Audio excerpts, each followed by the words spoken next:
Hello बच्चों, एक बार फिर हम आज जीडी के लिए इकट्ठे हुए हैं।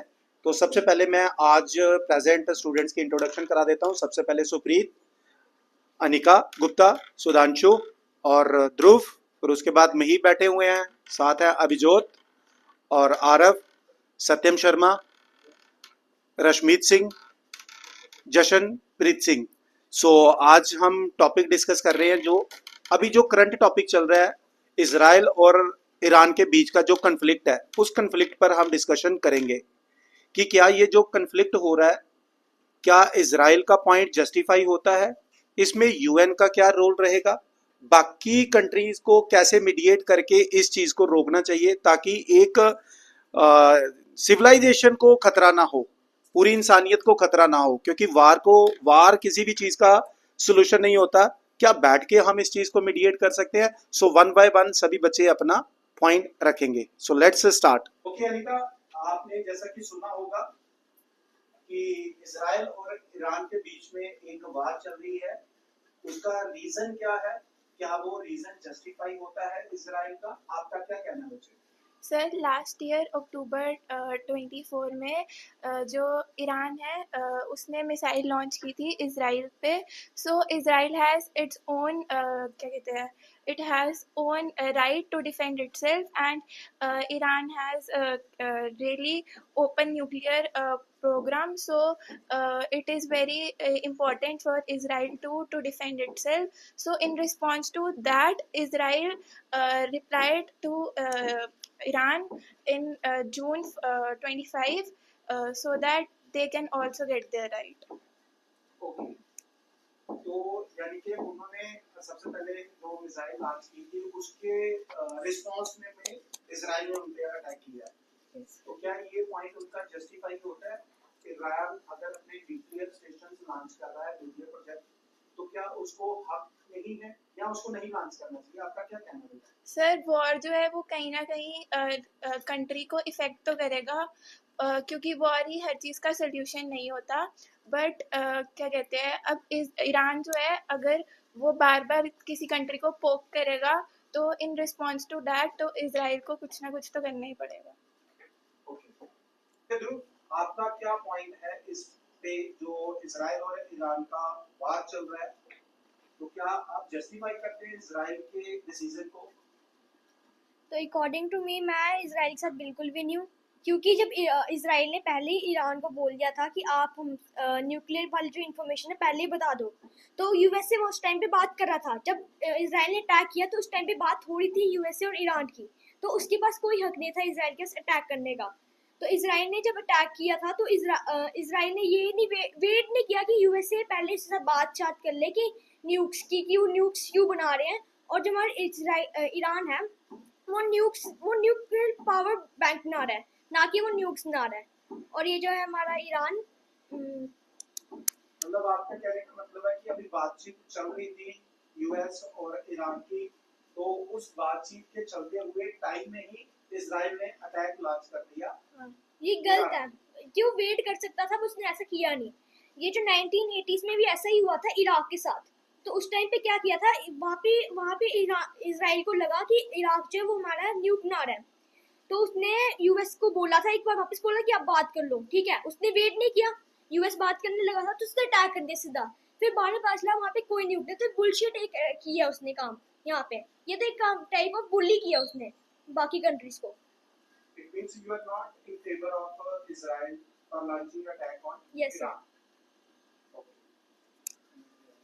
Sir, many global powers like USA and EU were supporting Israel, but क्या कहते हैं, जो ईरान है वो क्या कहते हैं बार बार इसराइल को थ्रेट्स दे रहा था, रेवोल्यूशनरी थ्रेट्स, जिसके कारण उनको अपने आप को डिफेंड करने के लिए, सेल्फ डिफेंड करने के लिए उनको वॉर का वो करना पड़ा, उसको कुछ ना कुछ। Yes sir. मतलब इजराइल को इसलिए, मतलब Iran was poking. Yes sir.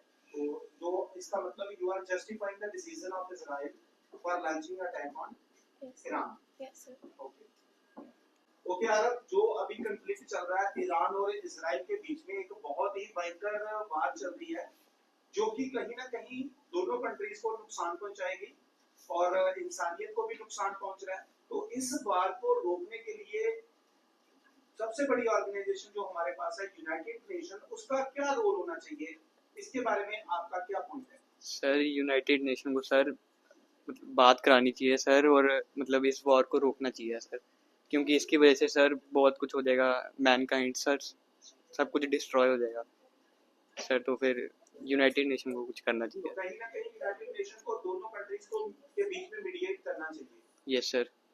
Sir United Nation को सर वॉर ये वार का रीजन क्या है? Do you know what is the reason? क्या वार क्यों हो रही है? सर क्योंकि सर ईरान ने सर इसराइल को पहले पोक किया था, तो उस वजह से सर इसराइल ने अब रिप्लाई किया है ईरान को। सिंपल पोकिंग से ही लड़ाई शुरू होगी या कोई और बड़ा रीजन रहा होगा?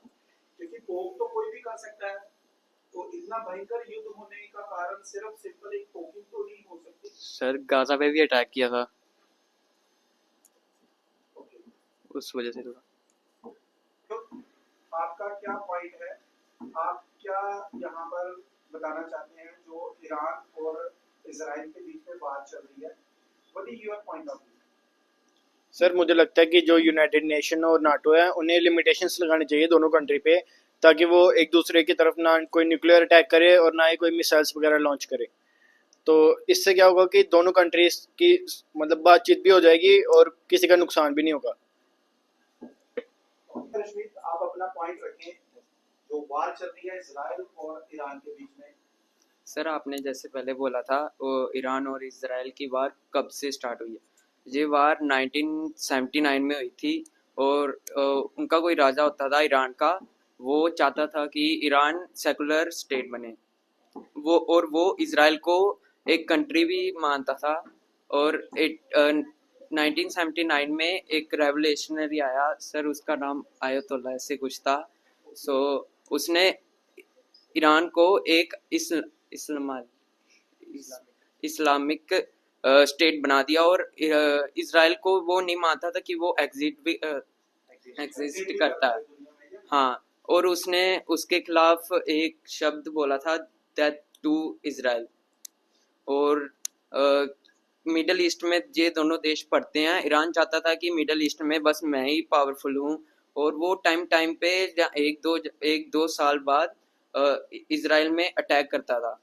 ये वार अभी से नहीं शुरू हुई, ये 1979 में। मतलब ये काफी लंबी चल रही है, हाँ। काफी बार चलती आ रही है, तो अब ये खुल के एक बार फिर आमने सामने में डालने में। हाँ। तो आपको क्या लगता है कि जो इजराइल ने अटैक लॉन्च किया है ईरान पर, जो उनका पॉइंट है कि ये न्यूक्लियर पावर स्टेशन बंद करना चाहते हैं, तो आप जस्टिफाई करते हैं उनके अटैक को? नहीं, मेरी तरफ से तो इसराइल अच्छा कर रहा है, क्योंकि ईरान अगर न्यूक्लियर पावर बन जाएगा, ईरान पे बहुत ज़्यादा खतरा होगा। क्योंकि अगर ईरान दिमाग से पागल हो गया, ओके, उसने फिर वो सीधे इसराइल पे न्यूक्लियर से अटैक करेगा। ये इसराइल को पता है, इसलिए उसका वो मिलिट्री बेस और न्यूक्लियर साइंटिस्ट को मार रहा है। जैसे कि भैया ने बोला है कि मतलब ये जो न्यूक्लियर अटैक कर सकता है, ऐसा कुछ नहीं कर सकता ईरान, क्योंकि ईरान ने जो पहले NPT सिग्नेचर की हुई है IAEA के साथ, जिसके अकॉर्डिंग वो न्यूक्लियर अटैक नहीं कर सकता। तो जैसे कि भैया ने बोला कि ये जो है ईरान ही न्यूक्लियर अटैक कर सकता है, वो नहीं कर सकता क्योंकि उसने NPT सिग्नेचर की हुई है जो IAEA के साथ है। बट जो इसराइल है उसने नहीं किया ये। तो इसराइल का है कि वो कितने भी न्यूक्स बनाएगा उसको पता चलेगा, लेकिन ये जो हमारा ईरान ये बनाएगा तो भी उनके पास जो इन्फॉर्मेशन जाती रहेगी, तो ये बना ही नहीं सकता। अगर बना भी लेगा तो भी अटैक करने के लिए उसे परमिशन चाहिए। लेकिन इसराइल के साथ ऐसा नहीं है, वो जितने चाहे बना भी सकता है और अटैक भी कर सकता है। मान लो ईरान ने बिना परमिशन के ही न्यूक्लियर लॉन्च कर दिया अटैक, तो सैंक्शंस लग सकती है बहुत सारी, उसके जो सारे न्यूक्स है वो ले लेंगे वहाँ से, उससे उसकी पावर ले लेंगे। जो सुपर पावर्स हैं वो मिलके ईरान पे अटैक कर सकते हैं। अटैक नहीं, उसकी पावर छीन लेंगी उससे। सर जो ईरान की न्यूक्लियर पावर है वो बहुत ही ज़्यादा सीरियस है। तो क्या कहते हैं, इसराइल जो है वो उसने एयर स्ट्राइक इसलिए लॉन्च की सो दैट कि वो ईरान की जो क्या कहते हैं न्यूक्लियर पावर है उसको स्टॉप कर सके, ईरान को स्टॉप कर सके न्यूक्लियर पावर बनने में, क्योंकि अगर जो ईरान है वो एक न्यूक्लियर पावर बन गया तो it could lead to regional race, तो जो कि बाकी कंट्रीज और स्पेशली इसराइल जो है वो नहीं करेगी, क्योंकि they both have to become क्या कहते हैं powerful at their own places. जो वार चल रही है इजराइल और ईरान के बीच में, इस वार को रोकने के लिए यूनाइटेड नेशंस का क्या रोल होना चाहिए, अपना पॉइंट ऑफ व्यू बताएं आप। सर, जैसा कि ध्रुव ने कहा कि न्यूक्लियर अटैक करना ईरान के लिए सही है कि नहीं, मैं चाहता हूँ उससे पहले यूएन एक स्ट्रिक्ट एक्शन ले इन दोनों के खिलाफ, क्योंकि ह्यूमन राइट्स और सिविलियन की भी इसमें जान खतरे में है। सिर्फ दो कंट्रीज़ के बीच में लड़ाई होना कोई आम बात नहीं है। जैसे कि इंडिया पाक का सीन था, उसमें सिविलियंस को काफ़ी दिक्कतों का सामना करना पड़ा। तो यूएन इस चीज़ को जल्दी समझे और इसके खिलाफ एक अच्छा एक्शन ले, ताकि सिविलियंस की जान खतरे में ना आ जाए, क्योंकि लिए पब्लिक प्लेसेस और नॉर्मल एडमिनिस्ट्रेशन चलाने के लिए भी इसके ज़रूरी है कि ह्यूमन राइट्स को बचाया जाए। यूएन जल्दी जल्दी एक्शन ले ताकि ये फर्दर किसी बड़े डिजास्टर्स के पास ना आ जाए। तो यूनाइटेड नेशन को दोनों को ही सप्रेस करना पड़ेगा, ये नहीं कि किसी एक पक्ष का वो साथ दे। Yes. कोई डिसीजन लेना है इस बात को सर, दोनों के फेवर में जाना चाहिए, ऐसा नहीं जैसे इंडिया पाक का एक अच्छा डिसीजन हुआ, आगे फर्दर कोई उसको नहीं हुआ, तो इसलिए ये वाले केस में भी एक अच्छा फेवरेबल डिसीजन दोनों के खिलाफ जाए। और न्यूक्लियर बनाना कोई ऐसे बुरी बात नहीं है, अपना सेल्फ डिफेंस भी किसी कंट्री के पास होना चाहिए कि आगे कोई जिस टाइप से आजकल चल रहा है, फ्यूचर में कोई बड़ा डिजास्टर हो तो ईरान अपने सिटीजन को प्रोटेक्ट कर सके, न्यूक्लियर के साथ भी न्यूक्लियर के बिना भी। तो यूएन को एक अच्छा इनके बीच में साइन करना चाहिए। हम ऑलरेडी आप जैसा कि आप जानते हैं कि इजराइल और ईरान के बीच में एक वार, डेडली वार चल रही है, तो क्या रीजन है वो आप जानते हैं। इस वार को जो कि धीरे धीरे मैनकाइंड के लिए एक खतरा बनती जा रही है और वो धीरे धीरे कुछ ऐसे वर्ल्ड कंट्रीज की एक लॉबी बनती जा रही है, तो डर लग रहा है कहीं ये इजराइल और ईरान का जो वार है वो एक वर्ल्ड वार में ना कन्वर्ट हो जाए। तो इसमें यूनाइटेड नेशन का क्या रोल है, आपका क्या पॉइंट है इसके बारे में? सर, जो इसराइल का पॉइंट है वो बिल्कुल जस्टिफाइड है, क्योंकि ईरान अपने न्यूक्लियर बॉम्ब्स जो है वो शुरू कर रहा था, उनको लॉन्च कर रहा था, तो इसराइल ने एलिमिनेट किया उनके जो लॉन्चेस है, वो बेस को एलिमिनेट किया। 4 बेसेस हैं कुछ, तो उनको एलिमिनेट करके वो ठीक किया उन्होंने, क्योंकि nuclear bomb straight threat create करते हैं किसी भी कंट्री के ऊपर। एंड ईरान ने रिटेलिएट भी किया है बैलिस्टिक मिसाइल से, 400 कुछ बैलिस्टिक मिसाइल्स है वो लॉन्च किए हैं। पर यूएन को सपोर्ट दिखाना चाहिए और काउंसिल बनानी चाहिए यूएन पीस कीपिंग काउंसिल में, कि वो आगे जाके ये ऐसा कोई भी एक्शन ना हो, और दोनों से डेलीगेशन बुलानी चाहिए कि वो आगे जाके उनके ऑफिस में जाके बातचीत करें कि इसको कैसे सॉल्व किया जाए, जो भी मैटर है। एंड वर्ल्ड वॉर जितनी बड़ी बात नहीं है ये, पर हो सकती है, क्योंकि अगर सुपर पावर्स और या यूएसए या रशिया इंटरवीन करते हैं बीच में, तो इसकी वजह से हो सकती है।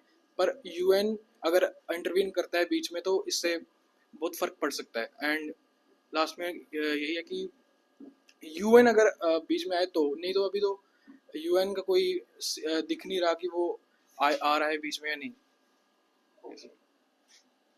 सर, न्यूक्लियर के अलावा भी ईरान के पास एक ऐसी पावर है जो कि सिर्फ इसराइल को नहीं पूरे वर्ल्ड को डैमेज कर सकती है। वो है कि उसके पास वाटर लिंक्स का काफ़ी अच्छा इस्तेमाल करती है। वो एक स्ट्रेट ऑफ हुजमन, एक मैं प्रोनाउंस अच्छा कर रहा हूँ उसको नहीं, वो उनकी लैंग्वेज में ही है, वो एक जगह है जहाँ पे एक बहुत बड़ा पाथवे है वर्ल्ड ट्रेड के लिए।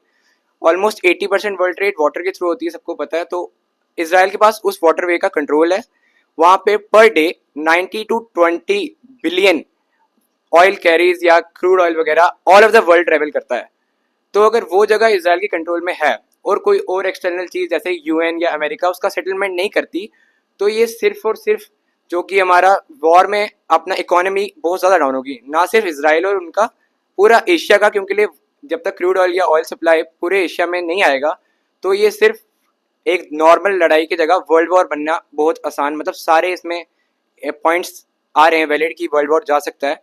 तो इसीलिए यूएन का जल्दी से जल्दी इस पे आना और वो जो वाटर ट्रीटी है उसको भी अपने कंट्रोल में लेना, क्योंकि अगर कल को कुछ ऐसा हुआ वापस से ईरान ये कह सकता है कि मैं वाटर ट्रेड बंद कर दूंगा, कोई सप्लाई नहीं होगा। वैसे भी आधा कर चुका है, जो कि शिप्स जा रही हैं, 3000 शिप पर डे जाती है वहाँ से, उनका जीपीएस हैक करके डिसलोकेट कर दिया है। तो जो शिप अभी इंडिया 5 दिन में पहुंचेगी वो अगले 15 दिन लगाएगी, क्योंकि उसके पास अपना जीपीएस नहीं है। तो इससे कारण टैक्स भी होगा, पेट्रोल हाई होगा रेट, तो उस कारण काफ़ी इंस्टेबिलिटी आएगी। इसी कारण इसी के लिए बाकी कंट्रीज भी ज्वाइन करेगी उसको कि नहीं ऐसा ना हो। इसलिए यूएन को वो चीज़ भी अपने कंट्रोल में लेनी चाहिए, क्योंकि वो किसी ईरान का अपना मर्जी में नहीं है कि आज बंद कर देगा कल खोल देगा। इसको जल्दी से जल्दी इसकी सेटलमेंट हो ताकि ईरान कुछ ऐसा ना करे। और अगर ईरान के पास के बाद न्यूक्लियर पावर भी आ गया तो वो किसी की ना सुनने के बगैर अपना कुछ भी बड़ा स्टेप उठा सकता है। इसमें कोई बड़ी बात नहीं है। आज जीपीएस बंद कर दिए हैं, कल को न्यूक्लियर पावर भी चला सकता है। तो इसको जल्दी से जल्दी कंट्रोल करना चाहिए। आप क्या बोलना चाहते हैं? सर रहने दो, ये बड़ा अच्छा वर्ड बोला आपने। चलो यार, क्यों लड़ाई कर रहे हो? क्या कर रहे हो? दफा करो, हमें पढ़ने दो, है ना? कहीं वर्ल्ड का आदमी भड़का देना, ये सबसे आसान होता है। रहने दो, नहीं रहने देना। आप अभी जो सर जो दोनों कंट्रीज हैं ईरान और इजराइल, वो दोनों कुछ ना कुछ अपने टेररिस्ट ग्रुप्स जो हैं वो ओन करती हैं, जिनको कि कुछ गवर्नमेंट्स जो हैं वर्ल्ड की उन्हें वो लीगली मानती है और कुछ को वो टेररिस्ट मानती हैं। तो मुझे लगता है कि जो यूएन है उन्हें जल्दी से जल्दी उन पर लिमिटेशंस लगानी चाहिए और फंड्स जो वो सप्लाई करते हैं उन्हें रोकना चाहिए, क्योंकि दोनों कंट्रीज अगर डायरेक्टली नहीं तो इनडायरेक्टली अपने टेररिस्ट ग्रुप्स के थ्रू अटैक्स करा सकते हैं। तो इसलिए यूएन को जल्दी से जल्दी उन पे और लिमिटेशंस और फंड्स रोकने चाहिए। आप पूरी अथॉरिटी के साथ कह सकते हैं कि उनके पास टेररिस्ट ग्रुप्स ही हैं, या उनकी इंटेलिजेंस को ही आप टेररिस्ट ग्रुप्स का नाम दे रहे हैं? सर वर्ल्ड में जो आधी कंट्रीज है वो उन्हें टेररिस्ट मानती है, पर इंडिया उन्हें टेररिस्ट नहीं, उनकी आर्मी के तौर पे ही मानती है। पर वो खुद मतलब उनके जो मिशंस होते हैं उनसे खुद वो डिक्लेयर करते हैं कि भाई हम टेररिस्ट ग्रुप्स ही हैं, क्योंकि वो डायरेक्टली कुछ नहीं करते, वो खाली उन्हें खाली फंड किया जाता है और वो इनडायरेक्टली सब कुछ करते हैं। सर मेरे हिसाब से ईरान को अपना न्यूक्लियर प्लांट बनाना चाहिए, क्योंकि सर उसके भी राइट्स हैं, वो भी अपने कंट्री को अपने पीपल्स को प्रोटेक्ट करे। जैसे इजराइल ये अब जैसे अमेरिका प्लान कर रहा है कि वो ईरान न्यूक्लियर प्लांट ना बनाए, बट ईरान के पास भी ये अपना राइट होना चाहिए कि वो अपने पीपल्स को प्रोटेक्ट करे। ओके, आपका क्या पॉइंट है ईरान और इजराइल का nuclear? Iran openly threatened Isfahan existence of their fund groups, terrorist groups like Hamas. Iran have right to defend itself. Okay, मतलब आप पॉइंट को जस्टिफाई करते हैं ईरान के। जैसा कि सबने बोला कि इसराइल और ईरान की लड़ाई में जो अमेरिका को बीच में आना चाहिए, नेटो वगैरह को बीच में आना चाहिए, तो मैं बताना चाहूँगा जो अमेरिका है वो डायरेक्टली नहीं तो इनडायरेक्टली इस वॉर में इन्वॉल्व है इसराइल के साथ। जो अमेरिका है वो इसराइल को एयर डिफेंस सिस्टम दे रहा है, वार दे रहा है, मिसाइल दे रहा है, और अमेरिकन आर्मी भी दे रहा है ताकि वो इसराइल जो है वो लड़ाई कर सके ईरान के साथ। तो हमारा ये कहना कि ये अमेरिका को इसमें इन्वॉल्व होना चाहिए, तो वो ऑलरेडी इन्वॉल्व है इस वॉर में। मतलब कहीं ना कहीं आपको लग रहा है कि जो वार चल रही है वो इजराइल का फेस लेके अमेरिका की लड़ रहा है। Yes sir. ओके, तो क्या आपको ये पॉइंट जस्टिफाई होता हुआ दिख रहा है? सर ये तो फिर एक मतलब कंट्री को तबाह करने की बात हुई। सर जैसा कि जशन ने कहा कि अमेरिका इस वॉर में इन्वॉल्व हो रहा है, तो सर वो इन्वॉल्व इसलिए हो रहा है क्योंकि अमेरिका जब से डोनाल्ड ट्रंप आए हैं प्रेसिडेंट, तो तब से वो थोड़ा डाउन में जा रहा है। तो एक तो ये रीज़न है। दूसरा रीज़न ये है कि अगर इराक रोक लेता है वो वाटर ट्रीटी, तो उसके बाद जो रशिया है वो कंट्रोल करेगा सारा, अपने पे जितने भी सैंक्शन लगाए हैं वर्ल्ड सेक्शन, कि कोई भी उससे मतलब क्रूड ऑयल वगैरह नहीं परचेज कर सकता। रशिया के पास भरपूर है ये सब। तो इसलिए अमेरिका वॉर में इन्वॉल्व हो रहा है कि रशिया के से वो सेक्शन ना हट जाए, तो फिर वो जो अमेरिका है वो टोटली डिपेंड हो जाएगा रशिया पे सारे ऑयल्स वगैरह के लिए। तो इसलिए रशिया फ्रंट आ रहा है और अमेरिका उसको लड़ाई में इन्वॉल्व हो रहा है कि मतलब ये सेक्शन वगैरह ना हट जाए तो वो सारा ठप हो जाएगा। तो इसलिए वर्ल्ड सेक्शन ना हटाने के लिए अमेरिका इन्वॉल्व हो रहा है। चाइना इसमें इन्वॉल्व हो रहा है क्योंकि वो भी नहीं चाहता कि मतलब वहाँ से मतलब उसको क्रूड ऑयल आ रहा है तो वो रुके। तो इसलिए ये सब इन्वॉल्व हो रहे हैं सेफ्टी के लिए, पर अमेरिका इसलिए इन्वॉल्व हो रहा है ताकि कोई सैंक्शन ना हटे और वो हमेशा से आगे लीडर में रहे। सर यहाँ पे इसराइल ने एक बेवकूफ़ी की कि उसने ईरान पे सीधा अटैक कर दिया सर। तो उसने सोचा होगा कि ईरान एक कमज़ोर कंट्री, मतलब उसके पास इतने वेपन्स अच्छे नहीं हैं, जितने मिसाइल्स के पास अच्छे हैं, वो उन्होंने अटैक कर दिया। लेकिन अभी पता चल रहा है कि उसी पे भारी पड़ रहा है इसराइल पे सब कुछ, कि जो एयर डिफेंस है हमारा इसराइल का वो सारा फेल हो गया ईरान की मिसाइल के सामने। कुछ शायद से 101 बैलिस्टाइल मिसाइल्स गिरी है वहाँ पे, और सबका इम्पैक्ट पड़ा है वहाँ पे। और साथ में आप एक वायरल म्यूजिक भी चल रहा है वहाँ पे। ईरान मिलिट्री निकाला है एक्स पे, प्राइमरी नोन एज ट्विटर, बूम बूम बुक, आप देख सकते हो उसे। सर जैसा कि ध्रुव ने कहा कि इजराइल ने ये समझा कि इराक वीक कंट्री है, तो सर मैं इसको कहना चाहता हूँ कि अगर उसके सिर्फ टेररिस्ट ग्रुप ही पूरे इजराइल पे भारी पड़ रहे हैं, तो अगर पूरा इराक इन्वॉल्व होता है इसमें, तो वो कितना भारी पड़ सकता है। सर इसने ये नहीं सोचा, मतलब टेररिस्ट ग्रुप के दम पे वो इजराइल से लड़ रहा है। अगर पूरा अभी इराक इन्वॉल्व हो जाए उस लड़ाई में, सारी मिसाइल वो कंट्रोल करे, तो फिर उसका क्या इम्पैक्ट पड़ेगा पूरे नेशन पे। सर सबके पॉइंट्स को देखते हुए कोई इजराइल को सपोर्ट कर रहा है, कोई ईरान को सपोर्ट कर रहा है, बट एट द एंड दोनों साइड से वॉर हो रही है। तो मेरे को नहीं लगता कि सिर्फ एक ही कंट्री रिस्पॉन्सिबल है हर चीज़ के लिए। Both countries are equally responsible for everything that is happening. तो इस वॉर के लिए सिर्फ जो पीपल है कंट्री के, जो पॉपुलेशन है, सिर्फ वही सफ़र कर रही है और कोई भी नहीं सफ़र कर रहा। बाकी सबको सिर्फ पावर्स चाहिए। सर जैसा कि मेरे फ्रेंड ने कहा कि मतलब ईरान जो है वो 2 मिनट में वॉर जीत जाएगा अगर वो अपने टेररिस्ट ग्रुप की वजह से ही इसराइल पे इतना भारी पड़ रहा है। तो इसराइल ने बैक इन द पास्ट उन्होंने एक लड़ाई लड़ी थी, उसको कहते हैं 6 डे वॉर। उसमें इसराइल ने 6 कंट्रीज जो अरेबियन कंट्रीज थी उनको एक साथ हराया था, और इजिप्ट का कंट्रोल ले लिया था, अपने अंडर ले लिया था। तो इससे पता चलता है कि ईरान को नज़रअंदाज नहीं कर सकते। Sir today we have discussed about Iran and Iraq war. काफ़ी फ्रूटफुल डिस्कशन था, सब ने काफ़ी बढ़ चढ़ के पार्टिसिपेट किया। मैं चाहता हूँ कि ये डिस्कशन आगे फर्दर कंटिन्यू हो, ताकि हम सबको अपने पॉइंट्स और अपने आप को एक्सप्रेस करने का एक मौका मिले, और ये हम नेक्स्ट वीक भी कंटिन्यू करना चाहेंगे। Thank you. Thank you very much. So जो एक्टिविटीज ऑलरेडी हम लोग कर रहे हैं इसको हम कंटिन्यू करेंगे अपकमिंग वीक में, और किसी ने भी हेजिटेट नहीं करना है, बढ़ चढ़ के इसमें हिस्सा लेना है। काफी सारे बच्चों को मिसकंसेप्शन हुई है, ईरान पे इराक बोल रहे हैं बार-बार। हाँ, अरे इराक को ले जा रहे हैं वो